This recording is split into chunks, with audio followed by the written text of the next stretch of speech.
គ្រាន់តែបែបនេះលោកម្ចាស់បាក់ជន់ចុងធ្វើមុខតឹងតែងហើយគិតក្នុងចិត្តថាមិននឹកស្មានថាសាឡាវូដាងដែលជាបាក់សុចរិតហ៊ានប្រល្បិចចោលខ្វក់ជន់ពន្លិចគូប្រកួតបែបនេះសោះវីសូហែងបានបន្តអង្វរទៀតថាសូមមេត្តាជួយពួកយើងផងលោកម្ចាស់បាក់បើគ្មានជំនួយពីសាឡាហ៊ូសានទេសាឡារបស់យើងច្បាស់ជាត្រូវបិទទ្វារជារៀងរហូតមិនខានលោកម្ចាស់បាក់សពវិញយ៉ាងម៉ឺងម៉ាត់ថាពិតមែនហើយរឿងនេះយើងមិនអាចធ្វើមិនដឹងមនុស្សបានទេព្រោះចំនួននៃសាឡាសាខាគឺជាកញ្ចក់ឆ្លុះបញ្ចាំងពីភាពរឹងមាំរបស់បាក់ធំ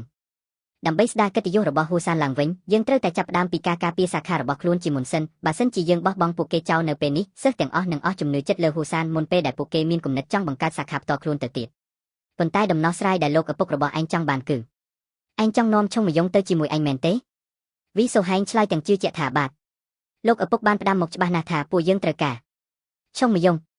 គឺត្រូវការវីរបុរសដែលបានយកឈ្នះសិស្សសាលាជុងណានទាំងអស់ដោយខ្លួនឯងកាលពី2ឆ្នាំមុនលោកម្ចាស់បាក់ជន់ចុងលិហើយក៏ស្ទាបពុកមាត់ងក់ក្បាលតិចថាហឹមនិយាយចឹងទៅយើងកំពុងតែនិយាយដល់មនុស្សតែមួយទេតើទោះបីជាពាក្យចាំអារ៉ាមនោះវាស្ដាប់ទៅដូចជាបំពង់បន្តិចមែនថាជាវីរបុរសមិនចេះចាញ់ឯណាប៉ុន្តែបើគិតទៅវាពិតជាសំដៅលើឆុងមយ៉ុងពិតមែនបន្ទាប់ពីបានស្ដាប់សំណើចប់លោកម្ចាស់បាក់ជន់ចុងក៏សម្រេចចិត្តកាត់បទថាបានហើយប៉ុណ្ណឹងចុះវីសូហែងឯងចេញទៅក្រៅសិនទៅទុកពេលឲ្យពួកយើងពិភាក្សាគ្នាជាឯកជនបន្តិចបន្ទាប់ពីភ្ញៀវចេញទៅបាត់ទ្វារក៏បិទចិត្តបរិយាកាសនៅក្នុងបន្ទប់ក៏ប្រែជាស្ងប់ស្ងាត់ជ្រុំស្រាប់តែផាំងចាស់ទុំអ៊ុនគៀនទះទុំមួយដៃយ៉ាងខ្លាំងហើយស្រែកឡើងទាំងកំហឹងថាពួកឯងនៅស្ងៀមធ្វើអីបញ្ជូនក្មេងរបស់យើងទៅខំក្បាលពួកវាទៅ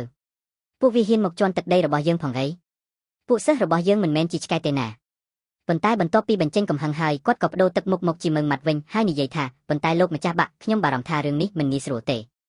អ្វីត្បិតតែវាជាចំនួនរវាងសាខាប៉ុន្តែបច្ចុប្បន្ននេះសាឡាវូដាងគឺខ្លាំងជាងយើងឆ្ងាយណាស់វាមិនមែនជារឿងសាមញ្ញដែលយើងចេះតែលូកដៃទេលោកម្ចាស់បាក់ស្ងុកក្បាលយកស្របអ៊ុនគៀនបន្តថាមានរឿងពីរយ៉ាងដែលយើងត្រូវពិចារណាទី1តើនេះជាពេលវេលាសំស្របហើយឬនៅដែលសាឡាហ៊ូសានត្រូវបង្ហាញខ្លួនធ្វើសកម្មភាពនៅខាងក្រៅវិញព្រោះទោះបីជាចិត្តនេះយើងគ្រាន់តែចង់ជួយសាខាក៏ដោយប៉ុន្តែពិភពលោកទាំងមូលនឹងគិតថាហ៊ូសានចាប់ផ្ដើមមានមហិច្ឆតាពង្រីកអំណាចឡើងវិញហើយលោកម្ចាស់បាក់ស្អប់ថាត្រឹមត្រូវហើយអ៊ុនគៀនបន្តចូលចំណុចទី2គឺយើងត្រូវគិតថាតើកូនសិស្សរបស់យើងពិតជាត្រៀមខ្លួនរួចរាល់ហើយឬនៅដើម្បីប្រឈមមុខជាមួយកម្ពុជាសិស្សរបស់សាឡាវូដាងដើម្បីស្រាយចម្ងល់ថាតើសិស្សរបស់យើងត្រៀមខ្លួនរួចរាល់ហើយឬនៅលោកម្ចាស់បាក់បានងាកទៅសួរយោបល់របស់លោកគ្រូអ៊ុនគឹមដែលជាប្រធានគ្រូបង្ហាត់ផ្ទាល់អ៊ុនគឹមគ្រាន់តែសំណួរភ្លាមគាត់យកដៃខ្ទប់មុខហាក់ដូចជាកំពុងឈឺក្បាលយ៉ាងខ្លាំងព្រោះនឹកឃើញដល់ចរិតរបស់ឆុងមយ៉ុងគាត់តបយ៉ាងខ្លីថាលោកម្ចាស់បាក់ខ្ញុំគិតថាយើងគ្មានជំរឿអ្វីក្រៅពីដោះលែងគាត់ទេការចង់ឃុំខ្លួនគេនៅទីនេះដើម្បីឲ្យគេស្ងប់ចិត្តវាគឺជាក្តីសង្ឃឹមដែលមិនអាចទៅរួចទេលោកម្ចាស់បាក់ស្ងប់ក្បាលយកស្របត្រឹមត្រូវហើយអ៊ុនគឹមនិយាយត្រូវបើចឹងសម្រេចតាមនឹងចុះយើងនឹងបញ្ជូនឆុងមយ៉ុងឲ្យចុះពីភ្នំគ្រាន់តែថាឆុងមយ៉ុងនឹងត្រូវចុះពីភ្នំភ្លាមលោកព្រឹទ្ធាចារ្យហិរញ្ញវត្ថុជុនយ៉ុងធ្វើមុខរំភើបខុសពីធម្មតាគាត់ប្រញាប់បន្ថែមថាបើចឹងគួរតែឲ្យវាទៅឲ្យឆាប់បំផុតទៅលឿនបានកាន់តែល្អក្នុងចិត្តគាត់សប្បាយចិត្តព្រោះបាក់នឹងមានសេចក្តីសុខគ្មានអ្នកបំផ្លាញទ្រព្យសម្បត្តិបន្ទាប់មកលោកម្ចាស់បាក់ក៏បញ្ជាទៅពេកឈុនថាពេកឈុននាំភ្ញៀវរបស់យើងទៅជួបឆុងមយ៉ុងទៅគេនឹងត្រូវធ្វើដំណើរផ្លូវឆ្ងាយជាមួយគ្នាឲ្យគេទៅរាប់អានគ្នាទុកទៅពេកឈុនឬហើយមុខស្លេកគាត់សួរទាំងសំឡេងញ័រថាហាធ្វើដំណើរផ្លូវឆ្ងាយលោកម្ចាស់បាក់និយាយលេងមែនទេឲ្យខ្ញុំទៅជាមួយអាឈ្កួតនឹង